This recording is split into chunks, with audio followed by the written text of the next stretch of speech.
On pouvait passer, je sais pas, il y a une quinzaine d'années, peut-être un été sans en avoir. Là, ça n'arrive jamais. C'est les vampires modernes. 50 antiques par an, que je m'enlève, c'est le minimum, quoi. La bactérie se répand de plus en plus chez les tiques. Et donc quand elle pique, elle contamine. Les maux de tête, je crois que tous mes voisins ont entendu mes hurlements tellement j'avais mal. Ah ouais, c'est... Pendant 16 années, les médecins me disaient « tout ça, c'est dans votre tête ».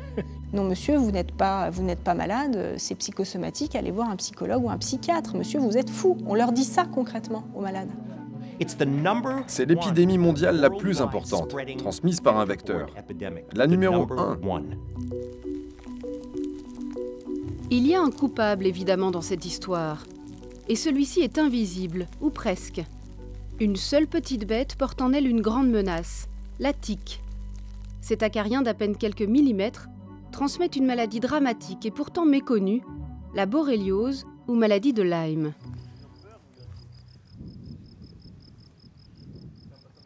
Les Pyrénées sont l'une des régions les plus touchées de France. Ici, éleveurs ou guides de montagne les ont vus proliférer en quelques années. Qu'on soit en rando ou même en vélo, où on passe plus vite, elles arrivent quand même à s'accrocher. Je ne sais pas si c'est pendant les pauses ou pendant la pratique. Mais ça arrive qu'il y ait comme des nids de tiques. Ça nous est arrivé une fois en randonnée que quelqu'un s'assoit dans l'herbe pendant le casse-croûte et il s'est relevé, il a peut-être 200 ou 300 tiques sur lui. Toute l'année. Même en hiver, des fois avec le chien se promenant la journée en raquette, on n'a été que sur la neige. On revient à la fin de la balade, le chien a chopé des tiques. Alors qu'on a démarré la balade sur la neige, on y est resté, donc ça a l'air d'être invulnérable. Invulnérable et camouflé. Perché à l'affût au sommet des hautes herbes, la tique est un chasseur solitaire. Elle peut attendre le passage de sa proie pendant plusieurs semaines. Son arme, c'est le rostre. Une sorte de harpon qui s'enfonce dans la peau de sa victime jusqu'au vaisseau sanguin dont elle se nourrit. Son repas peut durer plusieurs jours. Gorgée de sang, la bestiole peut alors passer de la taille d'une tête d'épingle à celle d'une cacahuète. Mais le petit vampire n'est réellement dangereux que s'il est infecté par une bactérie. C'est cette association de malfaiteurs entre la tique et la bactérie qui propage la terrible maladie de Lyme. Elle inocule une bactérie qu'on appelle Borrelia, alors son nom complet c'est Borrelia burgdorferi. L'inoculation se fait au niveau de la peau et il y a une rougeur qui apparaît mais qui n'est pas constante, à peu près 2 fois sur 3, et souvent qui passe inaperçue. La personne, sa famille, le pharmacien ou le médecin traitant dit « oh c'est rien, c'est une petite piqûre d'insecte » et ne propose pas de traitement. Et si on ne traite pas, la maladie va évoluer à bas bruit, sous une forme qu'on appelle d'abord subaiguë, c'est-à-dire sur un délai de quelques semaines, puis chronique, c'est-à-dire un délai de quelques mois à plusieurs années. Et la maladie peut évoluer comme ça 10 ans, 20 ans, 30 ans, ou toute sa vie si on n'est jamais soigné. Quelques semaines d'antibiotiques pris après la piqûre suffisent à enrayer l'infection. Mais si elle n'est pas traitée à temps, c'est l'engrenage. Cette bactérie est une petite bombe à retardement. Elle peut migrer dans le cœur, les artères, les articulations ou même le cerveau. Elle peut sommeiller en nous des années et se réveiller soudainement à la faveur d'une baisse immunitaire. C'est la terrible expérience qu'a faite Johanna Lefebvre. Depuis 7 ans, sa vie est rythmée par ses visites au professeur Perron, le patron du service des maladies infectieuses à l'hôpital de Garches. Vous n'avez pas refait des douleurs dans la poitrine de ces péricardites? Non. Je vais peut-être réécouter votre cœur parce que... D'accord. Et sinon, il n'y a pas de... Pour marcher, il n'y a pas de faiblesse musculaire, c'est plus une fatigabilité. Paradoxalement, les jambes vont mieux, c'est les bras... Chez Johanna, la bactérie transmise par la tique a notamment atteint le cœur et le système nerveux central. Merci. Je suis allée ramasser du muguet avec mes enfants en mai 2006. Je me suis retrouvée avec une tique que je n'ai pas vue au début, une toute petite tique. Je l'ai vue seulement au bout de 2 jours quand elle était gorgée de sang. Et je suis allée voir mon médecin. Il m'a dit que c'était une allergie à la piqûre d'insectes et que c'était une infection saisonnière. Et comme j'avais mal à la gorge, il m'a donné des cachets, des pastilles à sucer. Là, le cas de Johanna est assez typique parce que voilà une femme qui était en pleine forme, qui était toujours dynamique, sportive, qui avait beaucoup de projets, ses enfants, son boulot. Et après une promenade dans les bois, sa vie bascule complètement. Et c'est vrai qu'au début, c'est difficile parce qu'une petite piqûre comme ça de tique, ça ne paraît pas méchant. D'ailleurs, j'ai retrouvé dans le dossier, elle m'avait laissé la photo de son érythème migrant sur la cuisse. Et c'est vrai qu'au départ, le médecin avait dit « oh, c'est rien ». Et puis on voit que très vite sont apparus des signes comme une grande fatigue, des maux de tête, des douleurs articulaires, une faiblesse pour marcher. Et elle a vu au bout de 2 mois environ un des assistants du service parce qu'elle n'en pouvait plus, elle ne comprenait pas ce qui se passait. Johanna est institutrice. Sa passion, c'est d'apprendre à lire et écrire à ses élèves. Mais la maladie de Lyme a bouleversé sa vie et l'a contraint à un effort constant. Elle a perdu une grande partie de sa mémoire immédiate. Alors pour s'en sortir, elle s'est créée des rituels. Mes médicaments, je suis obligée de les poser toujours devant mes yeux, donc au milieu de la table la plupart du temps. Donc je suis obligée de mettre toujours les choses devant moi ou noter, de mettre des post-it pour ne pas oublier. Mais bon, c'est toujours très très compliqué parce que même les post-it, je les oublie ou je ne fais pas attention. J'ai des gros problèmes de concentration. Je fonctionne énormément maintenant avec le smartphone. C'est mon cerveau à 50 €. Je fonctionne avec mon téléphone pour tous les gestes de la vie quotidienne. Pour les mémoriser? Oui, en fait, je photographie à peu près tout. Mes élèves savent que je passe avec mon téléphone et tout ce qui est au tableau, tout ce qui est dans la classe, tout ce qu'ils font, je prends des photos. Et je prends des photos pour me souvenir des choses, même dans les magasins, quand je dois penser à quelque chose, je fais des photos et je note, j'ai des post-it sur le téléphone qui s'affichent tout le temps. Des noms d'élèves, parce que ça aussi j'oublie. Ce que je dois faire, je devais faire les modèles de cahiers pour mes élèves. Allez, viens Maggie.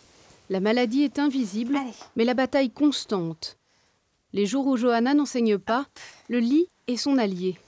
À la fois bureau, salon et lieu de vie. Rester allongée le week-end est pour elle le seul moyen d'être en forme les jours de classe. Mais avant que son mal ne soit identifié, certains médecins avaient conclu à un curieux diagnostic. J'ai pris rendez-vous avec un professeur en infectiologie qui, au bout de 3 minutes d'interview, m'a dit que j'étais atteinte de fainéantise et que c'était la maladie professionnelle des instits et que lui aussi, de temps en temps, il avait envie de rester au pieu.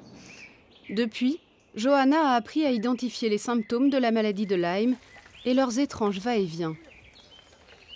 Comment comprendre qu'un jour j'ai très très mal au visage et que c'est presque insupportable, mais le lendemain mon visage ne me fait plus du tout mal, mais par contre je suis tellement fatiguée que je ne peux plus bouger du lit parce que mon cœur ne va pas bien et 3 jours après je gonfle d'un seul coup du bras et que ça devient d'un seul coup une tendinite ou une inflammation à l'articulation.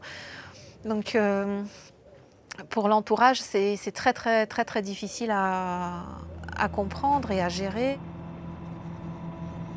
D'autres malades ont très longtemps vécu dans l'ignorance de leur mal. Judith Alberta n'a pas le souvenir d'avoir été piquée par une tique. Pilote de ligne puis commandant de bord, elle souffrait parfois de fatigue ponctuelle au début de sa carrière. Mais pas de quoi inquiéter une femme qui vole à 20 000 pieds. Et puis un jour, la maladie s'est réveillée.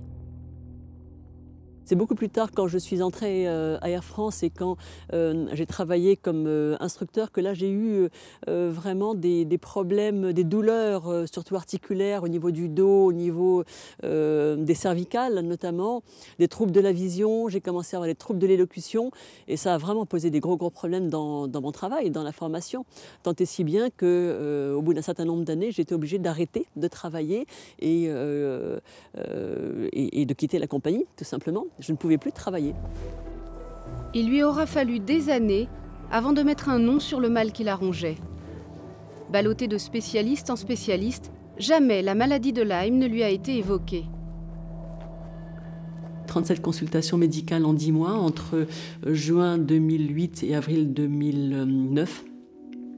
Rien. Madame, vous n'avez rien. Vous n'avez rien. Donc je suis passée par des IRM, par des scanners, par des scintigraphies, par des cystoscopies, par de la biologie. On a cherché de tout, on ne trouvait rien. Voilà. Madame, écoutez, allez voir un psychiatre. Ça a pris des proportions qu'aucun médecin n'arrivait à comprendre. Il ne comprenait pas ce qui se passait.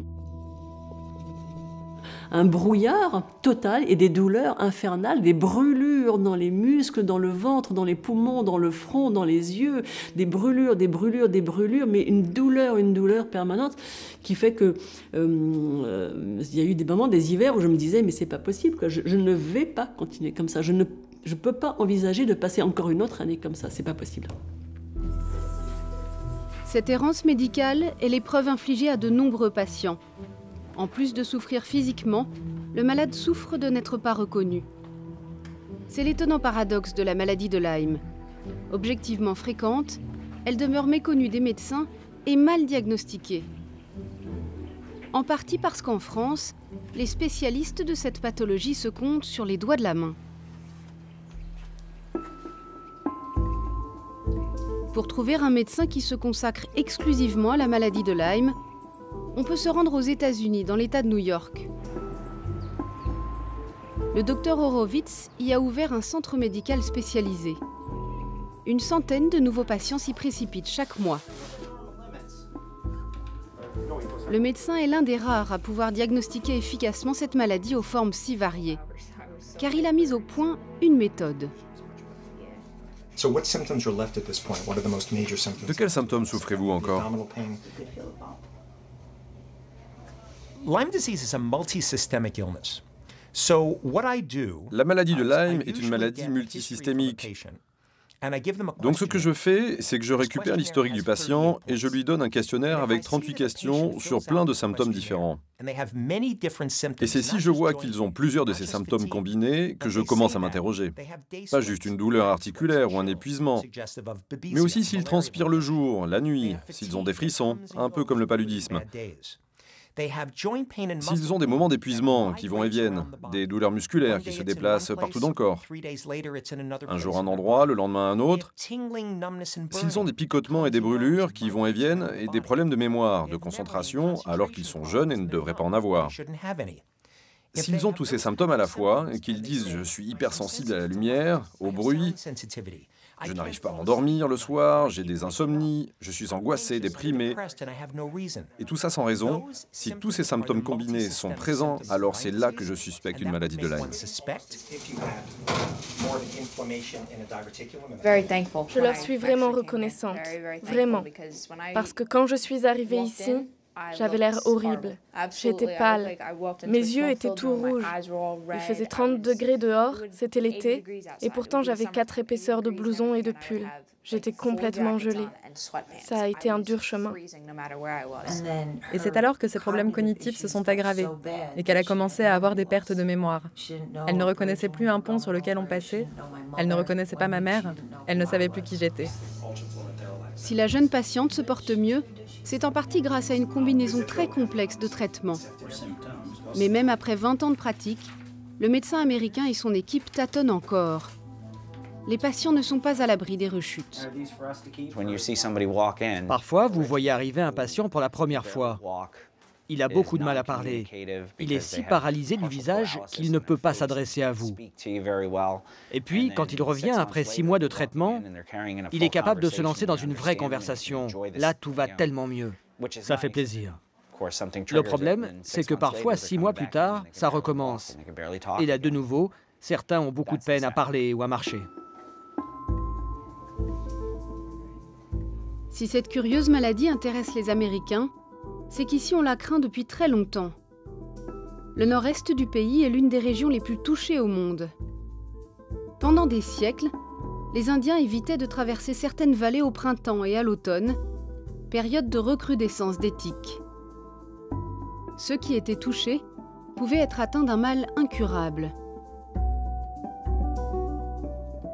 En 1972, c'est encore aux États-Unis, dans la petite ville de Lyme, au fin fond du Connecticut, qu'une mystérieuse épidémie d'arthrite frappe les jeunes enfants.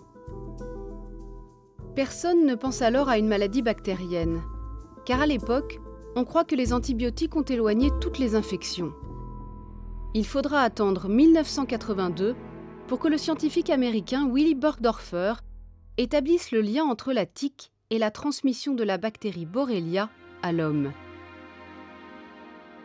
La Borrelia n'est pas n'importe quelle bactérie. Elle est intelligente. Elle change d'apparence, se déplace très rapidement et s'infiltre dans tous les tissus et les os. Cette petite spirale est un ennemi redoutable pour les chercheurs. À l'université de New Haven, dans le Connecticut, le professeur Eva Sappi dirige un laboratoire consacré à l'étude de la Borrelia et de ses mystères. Ce qui est étonnant, c'est que le docteur Burgdorfer a découvert Borrelia il y a presque 30 ans. Et nous voilà toujours avec les mêmes problèmes pour soigner ces malades de Lyme et éliminer les Borrelia. Donc soit on ne s'est pas posé les bonnes questions pendant 30 ans, soit la Borrelia est beaucoup trop maligne. Et il faut vraiment mieux la connaître pour l'éradiquer complètement.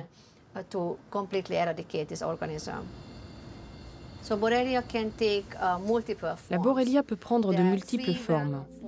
Les 3 plus communes sont le spirochète, la forme kystique et le biofilm. Le biofilm est une forme très spéciale. C'est comme un abri visqueux que la Borrelia se fabrique elle-même. Quand elle est attaquée par le système immunitaire ou par des antimicrobiens, la bactérie peut s'y cacher.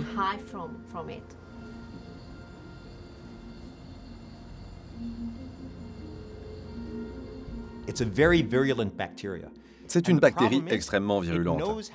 Et le problème, c'est qu'elle sait comment changer d'aspect, comment se cacher dans le corps. Elle pénètre dans les cellules où elle se dissimule. Elle forme des cloques, des bouts d'ADN, comme des leurres qui se baladent. Et le système immunitaire se précipite dessus.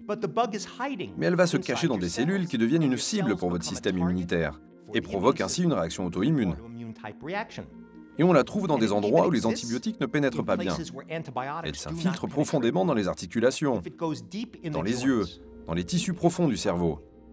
Les antibiotiques ne pénètrent pas bien dans ces tissus et ne peuvent pas l'éliminer.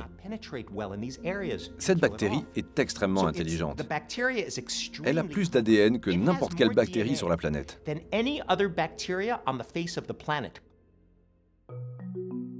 Une bactérie si intelligente qu'avec la complicité des tiques qui la véhiculent, elle poursuit impunément sa colonisation.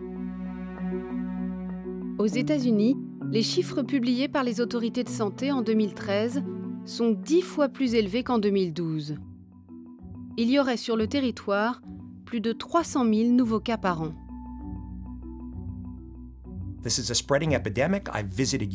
C'est une épidémie qui se propage. J'étais en Europe, en France, en Allemagne, en Angleterre et en Belgique. Nous avons devant nous une épidémie mondiale. Il y a 2 ou 3 ans, j'étais en Chine. Ils ont un problème de Lyme. C'est donc un problème planétaire dont nous devons nous occuper. L'épidémie s'est développée à partir de 2 foyers principaux, celui des États-Unis et un second en Europe de l'Est, qui s'est étendu jusqu'en Asie. Aujourd'hui, on découvre sans cesse de nouveaux foyers et de nouvelles souches de Borrelia dans le monde. En Afrique, la borréliose est la maladie infectieuse la plus répandue après le paludisme. Une équipe de chercheurs français, conduite par le Dr Trapp, a mis en évidence l'importance de la maladie dans une dizaine de pays d'Afrique du Nord et de l'Ouest. Nous sommes ici au Sénégal, dans le dispensaire du village de Dielmo, au sud de Dakar. Pendant plus de 20 ans, nous avons étudié le paludisme dans cette région-là, mais parallèlement, nous sommes intéressés à toutes les autres pathologies. Et la pathologie numéro 1 après le paludisme dans le village voisin de Dielmo, c'était justement la borréliose, avec certaines années jusqu'à un quart de la population du village qui développait la maladie. Et justement, c'est presque toujours confondu avec le paludisme, souvent même confondu avec un paludisme résistant aux médicaments, alors que c'est tout à fait autre chose. Donc c'est une borréliose qui est une maladie bactérienne, mais extrêmement répandue dans toute une partie de l'Afrique. Bon, grâce aux équipes du Dr Trapp, tout le village a pris conscience de la menace que fait peser cette maladie. Voilà, le chef du village a dit comment il comprend la borréliose. Pour lui, la borréliose, c'est comme si c'est le paludisme. Mais c'est encore plus grave que le palud.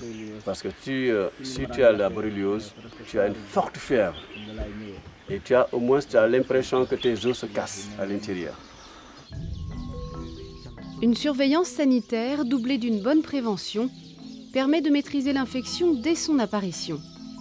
Tous les jours, on passe dans chaque concession pour voir qui est malade, qui n'est pas malade, et par exemple prendre systématiquement la température, relever la température des enfants, et chaque fois qu'on observe des symptômes, quels qu'ils soient, d'une part remplir un questionnaire et d'autre part faire des examens biologiques. Pour enrayer la prolifération de la maladie, le médecin a sa méthode. Il pose des pièges. Pas des pièges à tiques, mais des pièges à rongeurs. Car si la tique n'est que le véhicule qui sert au crime, le vrai coupable, ce sont les rongeurs. Ces animaux sont les premiers réservoirs de la bactérie Borrelia. Eux ne développent pas la maladie, mais ils la transmettent. Un seul de ces petits mammifères peut transporter près d'une centaine de tiques et les contaminer. Et quand plus tard la tique se nourrit sur un autre vertébré comme nous, elle nous passe le relais de l'infection. Donc là, nous avons capturé 11 spécimens là, cette nuit, appartenant à 4 espèces. Là, on voit ici un Gerbiliscus, un Arvicanthis, et on a 2 espèces différentes de Mastomys. Donc nous allons leur faire des prélèvements de sang et ensuite d'autres prélèvements pour des études plus approfondies au laboratoire pour voir s'ils sont infectés par les Borrelia. Et ces rongeurs, munis de leur cargaison de tiques, s'infiltrent même jusque dans les maisons. La petite fille que vient voir le Dr Trapp a sans doute été contaminée dans sa chambre. C'est la grande, hein? Oui, c'est la grande. C'est la grande. Donc c'est toi, donc voilà, ça va. Non, ça va? Oh là là, elle pleure, elle est intimidée. A priori, tout est rentré dans l'ordre. Il y a eu 10 jours de traitement antibiotique et normalement, voilà, normalement, elle est guérie là maintenant. On va voir s'il y a des terriers de rongeurs dans les chambres en particulier, dans les maisons. Parce que les rongeurs sont omniprésents dans les champs, dans la forêt, mais également dans les maisons. Comme il y a des réserves de nourriture, c'est le lit. Voilà. Ah oui, là il y a un terrier actif. Probablement un terrier de Mastomys creusé sous le ciment du sol de la case. Il y a certainement des tiques à l'intérieur. La personne qui dort dans ce lit a fait une borréliose la semaine dernière. Donc, et voilà très certainement l'explication, le terrier de Mastomys qui est juste à côté du lit. Donc les tiques sont certainement sorties de nuit et attirées par le dormeur et voilà, et lui ont transmis la maladie. Puisqu'environ 30 à 40% des tiques sont infectées dans cette région. Voilà, c'est dégagé, tu peux y aller. Le rongeur a été capturé avec ses congénères, mais les tiques sont restées au fond du terrier. C'est l'aspirateur qui en vient à bout.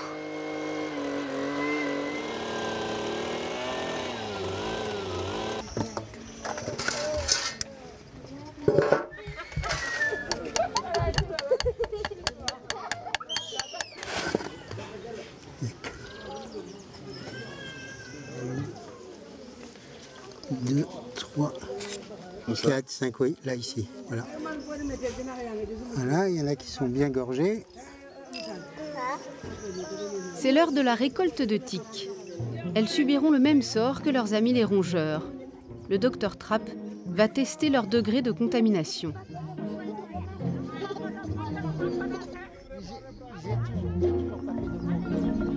Dans le monde, on est très loin d'avoir mesuré le danger que représente cette maladie en expansion. Et l'Europe n'est pas à l'abri. En partie parce que les forêts, plus morcelées qu'autrefois, ont vu disparaître les prédateurs de ces petits rongeurs contaminés. Plus de rongeurs signifie plus de tiques et donc plus de risques de voir la bactérie se propager. Le trio infernal rongeurs, tiques, bactéries a un boulevard devant lui. Les bactéries responsables de la borréliose de Lyme sont généralement hébergées par les petits rongeurs forestiers. Alors il faut savoir qu'en gros, 10% des mulots sont réservoirs, 20-30% maximum des campagnols sont réservoirs. Et en ce qui concerne les tamias, c'est entre 30 et 70% des tamias qui peuvent être réservoirs de ces bactéries. Le tamia, c'est lui, un charmant petit écureuil venu de Sibérie. Comment a-t-il atterri dans nos forêts européennes? Parce qu'il est vendu en animalerie. Avec son allure de peluche à la Walt Disney, il séduit les enfants qui veulent s'en faire un animal de compagnie. Mais l'écureuil a des dents acérées et s'en sert pour mordre. De nombreuses familles d'accueil règlent le problème en le relâchant dans la nature. Le tamia héberge énormément de tiques. Il peut héberger plusieurs centaines de tiques. Et on a estimé qu'environ les tamias infectent 8 fois plus de tiques dans le milieu que les deux rongeurs, le campagnol et le mulot. Et là, la base, la prévention voudrait qu'on commence par ne plus vendre ces animaux dans les animaleries de telle manière qu'on élimine ou qu'on minimise en tous les cas le nombre d'individus qui sont lâchés. Si rares sont les pays européens à avoir conscience du risque de la maladie de Lyme, l'Allemagne a pris la menace au sérieux.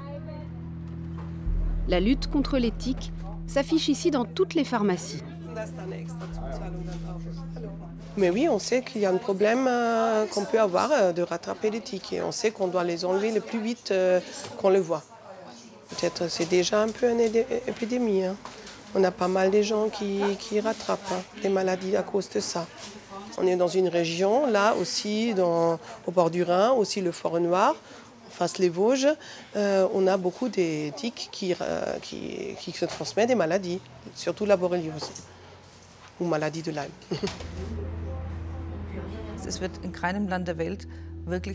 Aucun pays au monde ne comptabilise actuellement le nombre de patients atteints de borréliose. Mais en Allemagne, on a des chiffres qui indiquent des proportions épidémiques, puisque chaque année, le nombre de malades augmente de 10 à 15%. Selon les estimations, 1 à 2 millions de personnes seraient atteintes en Allemagne, sur 80 millions d'habitants, soit une personne sur 80.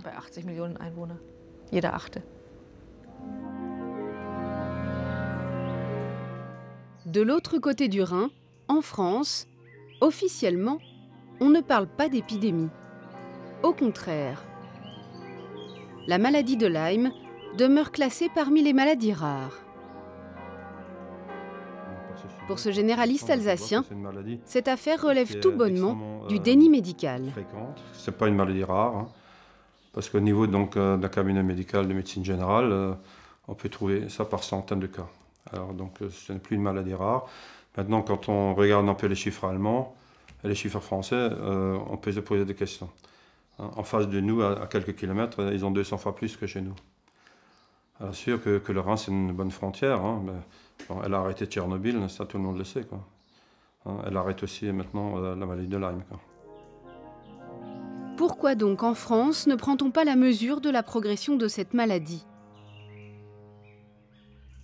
C'est difficile à croire, mais selon le professeur Perronne, en France, c'est le système de dépistage officiel qui est responsable de la sous-estimation du nombre de malades. Tout le problème de cette maladie, c'est qu'elle a été décrétée maladie rare il y a 30 ans.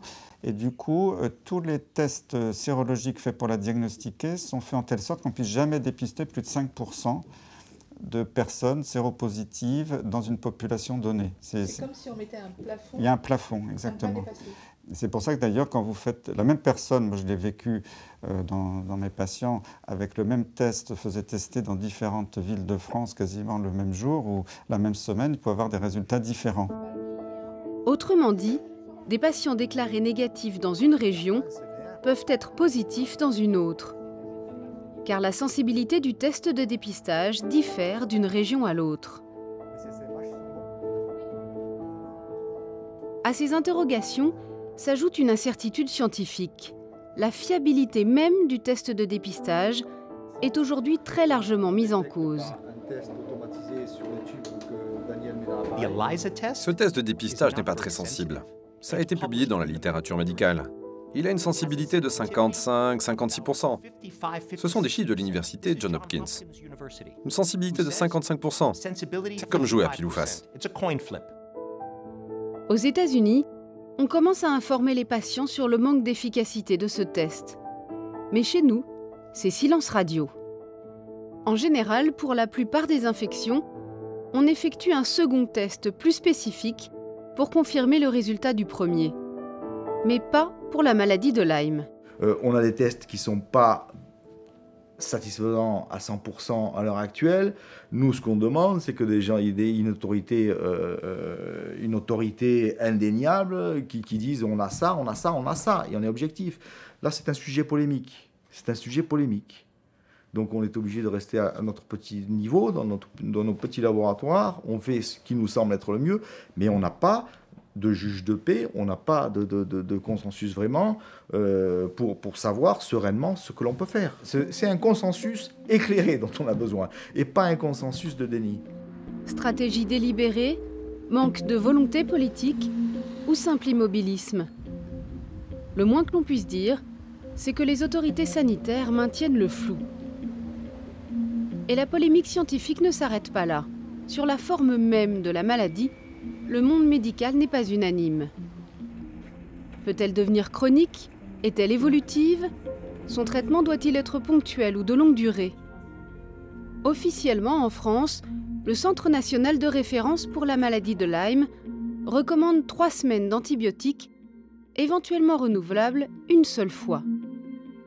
Pour ceux qui suivent la doctrine officielle, la forme chronique de la maladie n'existerait pas. On ne peut pas aujourd'hui accepter que la maladie de Lyme soit considérée comme une maladie chronique. Il peut y avoir quelques séquelles, probablement articulaires, voire neurologiques, c'est possible, mais aux maladies chroniques, non. Autrement dit, au bout d'un certain temps, le microbe est mort et c'est fini. Par contre, le microbe a pu faire quelques dégâts et ces dégâts peuvent peut-être donner quelques séquelles. Voilà en tous les cas quelle est ma façon de voir les choses. Selon notre expert new-yorkais, en revanche, c'est l'inverse. Lui estime que le traitement ponctuel ne fonctionne pas toujours. La bataille contre la bactérie doit donc parfois se mener à très long terme. Il y a de nombreuses maladies en médecine, la lèpre par exemple, que l'on doit traiter longtemps. Donc ce n'est pas nouveau en médecine de prescrire des antibiotiques sur une longue période. Quand je donne un traitement, je ne donne pas habituellement un seul antibiotique, je les associe. Comme pour la tuberculose, si l'on comprend la biologie de la bactérie, on se doit d'associer les traitements. C'est comme ça que j'ai de bons résultats. Si la maladie est si résistante, c'est peut-être aussi que la Borrelia a des complices. C'est souvent un bataillon d'agents pathogènes que la tique transmet. Et c'est ce cocktail qui, selon certains spécialistes, serait à l'origine de la persistance des symptômes. Les tiques sont des petites seringues à pattes qui sont capables d'inoculer énormément de microbes. Je me souviens d'un article scientifique qui parlait de la ménagerie des tiques, tellement ils avaient mis en évidence de bactéries, de parasites, de virus. Alors tous ne sont pas méchants pour l'homme, heureusement, ni pour l'animal, mais parmi tous ces microbes qu'on trouve dans les tiques, certaines tiques ont un pourcentage de microbes qui peuvent être nocifs. Les taux de co-infection qu'on a trouvés dans cette maladie sont extrêmement élevés. C'est incroyable. On a trouvé que simultanément à la Borrelia, la tique transmettait aussi des tas de bactéries ou parasites, comme des mycoplasmes ou des nématomes filaires. Mais cette idée est encore tellement nouvelle qu'on a du mal à la faire accepter. Après de longues années d'une souffrance qui n'avait officiellement pas de nom, Judith a fini par bénéficier d'un traitement complexe et exceptionnel.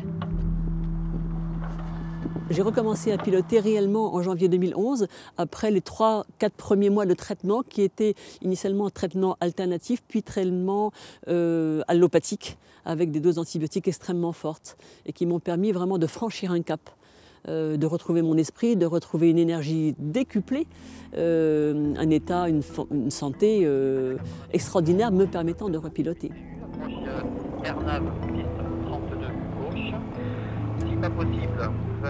Si Judith est repartie dans les airs, la maladie pèse encore sur les épaules de Johanna. Au bout de 7 mois de traitement, j'ai eu 5 minutes où je me suis dit oh, « je me sens mieux ». C'est retombé après, mais j'avais 5 minutes. Et le lendemain, il y en avait 10, et le lendemain, il y avait 10 heures. Il y avait 1 heure, 10 heures, et petit à petit, les choses ont commencé à aller mieux. Mais les 7 premiers mois étaient juste une descente aux enfers sans fin, et tout le temps jongler avec les traitements, de savoir qu'est-ce qui décide, est-ce qu'on augmente, est-ce qu'on baisse, est-ce qu'on enlève un médicament, on en rajoute un autre. Donc c'était de la dentelle. Mais ça va bien maintenant. Mais je prends des antibiotiques toujours. Le combat de la science contre la maladie de Lyme ne fait que commencer. Dans le monde entier, des chercheurs travaillent sur de nouvelles pistes. Dépistage, vaccins, cellules souches, génie génétique, traitement par les plantes, une offensive tous azimuts contre une maladie protéiforme. Mais en France, la recherche est encore balbutiante. Alors, le problème, c'est qu'il est très difficile de conduire de la recherche, en tout cas de la recherche clinique sur la maladie de Lyme, puisqu'il n'y a pas de financement. Pour l'instant, ça n'intéresse pas l'industrie pharmaceutique parce qu'on utilise des vieux antibiotiques comme la pénicilline ou les tétracyclines qui ne valent plus rien, qui sont génériqués.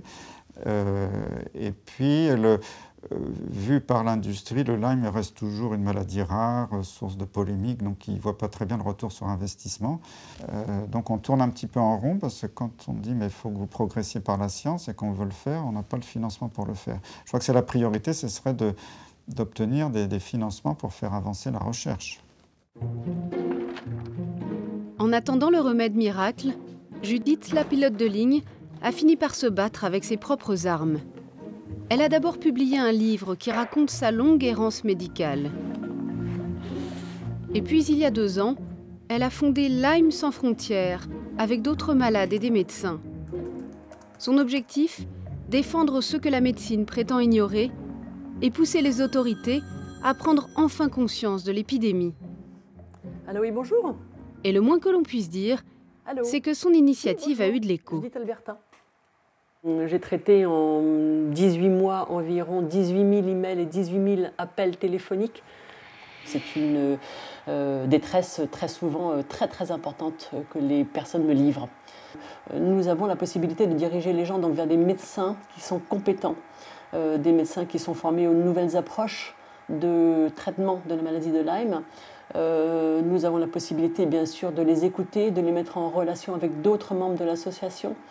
Nous avons la possibilité, si besoin est, de les diriger également vers un juriste qui pourra les aider sur le plan juridique dans le cadre des nids marqués avec des situations de perte d'emploi, de licenciement. Une fois par an à Strasbourg, Lyme sans frontières organise des journées de rencontres qui permettent aux patients et aux médecins d'être informés sur les recherches en cours. Les associations de patients comme celle de Judith militent notamment pour qu'on autorise en France les traitements longue durée. Moi, quand j'ai eu mes 3 semaines d'antibiotiques à l'hôpital, je suis sortie en fait au bout d'1 semaine, j'ai poursuivi le traitement à la maison. Mais au bout d'1 semaine, quand je suis sortie, Logiquement, j'ai demandé quel était le suivi. On m'a dit qu'il n'y en avait pas. Et je trouvais ça très très étonnant. Au bout de presque 2 ans de parcours, je ne m'étonne plus de rien. Mais c'est quand même inquiétant parce que ça veut dire que si on n'est pas bien sorti de ce traitement-là, on est un peu abandonné. Je crois malheureusement que la situation est suffisamment compliquée pour pouvoir envisager de partir loin, quitte même à se faire soigner à l'étranger. Pour avoir des avis d'experts, les associations de patients n'hésitent pas à les faire venir de loin. Notre spécialiste new-yorkais est de la partie. Il est venu dire haut et fort combien cette maladie aux 1000 symptômes nécessite une approche médicale totalement inédite. Alors les gens qui viennent, qui sont malades chez moi, ils disent « J'avais vu 20 médecins, je suis encore malade, je ne sais pas quoi faire ». Je vais vous montrer, c'est presque comme quelqu'un qui vient chez un médecin qui dit « Docteur, j'ai douleur dans mes pieds ». Et il y a 16 clous dans les pieds. Et le médecin, il tire 2 clous. Et alors le patient revient, il dit « Mais j'ai encore douleur dans mes pieds ». Et le médecin, il dit « Mais j'ai tiré des clous. Il y a quand même 14 autres clous dans les pieds ». Alors, je vais vous montrer. Les intervenants qui sont venus ont apporté, je crois, déjà une vision positive, c'est-à-dire qu'on peut peut-être pas guérir d'un Lyme, mais en tout cas vivre très bien avec un Lyme et avec des éléments probants, factuels, qui sont divergents certes de ce qui est dit de manière consensuelle en France, mais des informations qu'ils vont pouvoir exploiter. Donc déjà, on va restreindre l'entonnoir dans lequel ils voient tourbillonner toutes ces informations et avec lesquelles ils ne peuvent rien faire. Les associations aident aussi les malades à se battre légalement pour faire reconnaître leur mal. La maladie de Lyme empêche bien souvent ceux qui en souffrent d'avoir une vie professionnelle. Il faut donc tout faire pour qu'à la douleur ne s'ajoutent de grosses difficultés financières. J'étais en maladie qui a duré 3 ans et du jour au lendemain, donc j'ai vu un médecin conseil qui m'a dit que j'étais apte à 100% à travailler, qui n'a pas tenu compte de mes symptômes, malgré que je lui ai donné des analyses allemandes, des écrits français qui prouvaient bien que j'étais en déficience physique, fatigue chronique, du neurologue qui a fait un courrier. Elle m'a reçu, on va dire, 5 minutes. On va dire, la politesse n'était pas là et monsieur, vous allez retravailler. Donc depuis ce jour-là, plus d'indemnité journalière. Donc je vis sans finance. Les malades se trouvent dans une situation, on va dire, d'abandon par la médecine, d'abandon par les caisses de sécurité sociale, qui tentent à dire qu'à une certaine date, à un moment donné estimé par un médecin conseil d'une caisse, ils sont aptes à reprendre une activité professionnelle, alors que ça n'est pas le cas, parce qu'ils sont affectés de cette maladie qui est chronique et invalidante. Donc on est sur des contentieux de type sécurité sociale, dans le tribunal des affaires de sécurité sociale, où on se bat pour obtenir la reconnaissance d'une situation d'invalidité, d'inaptitude à reprendre une activité professionnelle, pour obtenir le règlement d'indemnité journalière, donc d'indemnisation, qui vont permettre à ces personnes-là notamment de se soigner. Défendre ce que Lyme a frappé au hasard. Judith en a fait le combat de sa vie. Mais elle n'est pas la seule à descendre dans la rue. En France, en Europe et même partout dans le monde, la contestation s'organise.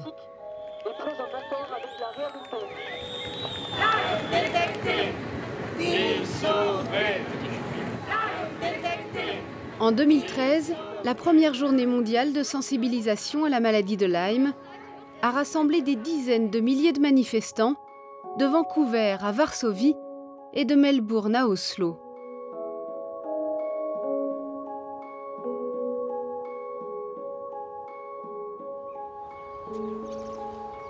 Si la maladie est protéiforme, le combat doit l'être aussi.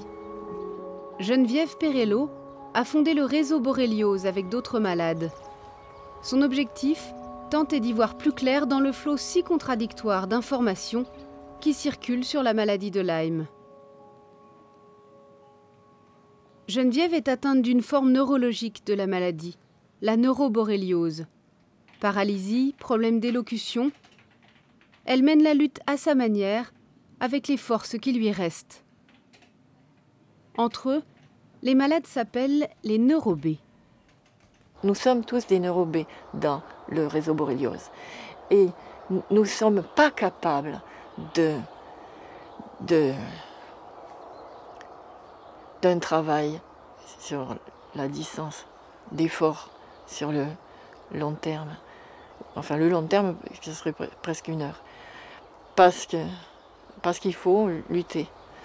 Et c'est la raison pour laquelle on s'est dit, on va s'y prendre doucement, mais on va arriver à faire passer ce qu'on n'a pas la force de faire passer autrement. On ne peut pas taper sur la table, on ne peut pas... Des fois, on ne peut pas se bouger. Alors c'est devant son ordinateur qu'elle essaie de faire bouger les choses. En premier lieu, pour que dans les montagnes qui l'entourent, on informe enfin du danger des tiques. Sa région, les Pyrénées, est l'une des zones françaises où la maladie est la plus présente. Il n'y a pas au moins l'information pour alerter un minimum. Il n'y a pas. De la même façon que dans les pharmacies, dans les aires de loisirs, de nature, on ne trouve rien qui concerne à la fois les possibles infestations, avec des panneaux par exemple, ou les dangers que cela représente. Parce que ça gêne les hôteliers, les restaurateurs, tous ceux qui ont des activités en montagne. C'est quand même très difficile, par exemple, pour un maire devant sa commune, d'afficher un petit panneau en disant « Attention, ici, il y a des tiques ». Il va dire « Mais le boulanger ne viendra jamais s'installer parce qu'il n'en aura pas de touristes. S'ils veulent... » Bon, bref, c'est vraiment un sacré problème parce que si on ne veut pas dire et si on subit, mais jusqu'où on va aller?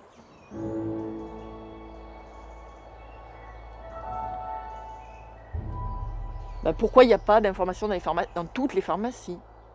Pourquoi il n'y a pas une prévention qui descende de l'État et qui se fasse dans tout le territoire avec haut-parleurs, avec grands panneaux, dans tous les cabinets médicaux des documentations? Pourquoi il n'y a pas une formation systématique de tous les médecins sur le territoire, puisqu'on sait que des tiques, il y en a partout. Dans les forêts françaises, contrairement à beaucoup de pays dans le monde, on ne trouve aucune information sur les tiques.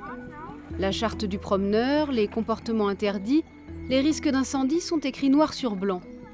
Mais rien n'est dit sur le petit acarien porteur de bactéries. L'un des seuls panneaux de prévention de l'Hexagone, le voici, dans la forêt de Sénart, près de Paris. C'est Johanna qui l'a fait poser, avec le soutien du maire de sa commune. Si j'avais eu cette plaquette avant d'être malade, aujourd'hui je ne serais pas malade parce que je ne savais pas que ça existait. Quand j'étais piquée par la tique, je n'ai jamais entendu parler de la maladie de Lyme, je ne savais pas que ça existait. Et le temps qu'on a mis pour trouver, que j'ai mis, que les médecins ont mis pour trouver, probablement aurait été beaucoup plus court et on m'aurait donné un traitement très rapidement et j'aurais probablement été en bonne santé. Donc c'est ça qui a manqué. 3 millions de visiteurs traversent chaque année cette forêt. À part la ville de Hyères, les communes limitrophes n'ont pas jugé nécessaire d'informer les promeneurs du risque de contamination par les tiques. Les précautions à prendre sont pourtant très simples. Le jour de ma piqûre, c'était un 1er mai, il faisait très froid. J'étais habillée en jean et chaussures couvertes. La tique est quand même montée jusqu'à la taille par la cheville. Donc tout simplement, le fait de mettre le pantalon dans la chaussette protège pratiquement complètement de la piqûre de tique. Remonter les chaussettes, éviter les hautes herbes, porter des vêtements couvrants, utiliser des répulsifs, s'examiner attentivement en revenant de promenade et, si besoin, retirer la tique avec une pince ou un tire-tique, mais jamais avec les doigts. Des gestes dérisoires quand on sait le drame que représente aujourd'hui la maladie de Lyme. Des gestes essentiels tant la pathologie et ses mécanismes demeurent un mystère. La maladie de Lyme est-elle vraiment encore une maladie rare? Pourquoi imposer un test de dépistage qui n'est pas jugé fiable? Pourquoi n'autorise-t-on pas les traitements à long terme si la maladie, comme certains l'affirment, peut devenir chronique? Et enfin, face à tant d'incertitudes scientifiques, pourquoi la recherche est-elle si peu financée? Cette histoire, c'est comme un thriller de médecine moderne. À qui ça profite que la maladie soit si négligée? Qui profite du fait que les gens ne soient pas soignés? Certains disent que ça pourrait être l'industrie pharmaceutique. En maintenant les gens malades, elle pourrait continuer à les soigner sur du plus long terme. Mais ça me paraît un peu simpliste. Je ne sais pas si c'est vraiment la raison, ou si c'est juste une forme d'immobilisme. Je ne sais pas pourquoi cette situation existe en France à ce point-là, à ce niveau-là. Je ne me l'explique pas. Est-ce que c'est des questions de conflit d'intérêts? Est-ce que c'est des questions d'ego? Est-ce que c'est des questions de pouvoir? Je ne sais pas. Je n'ai pas la réponse. Mais la situation est vraiment beaucoup plus difficile en France que dans les autres pays. Ce qu'il faudrait, ce sont des vrais centres spécialisés pour ces malades-là, où les médecins seraient spécifiquement formés, comme le sont les cardiologues ou les neurologues. Il faudrait des spécialistes de ces maladies chroniques. La recherche n'en est encore qu'à ses débuts, mais la menace de la maladie de Lyme se fait désormais pressante. C'est donc une course à laquelle la science et les autorités sanitaires sont confrontées. Une course que l'on peut gagner si tout le monde s'accorde enfin à reconnaître le danger.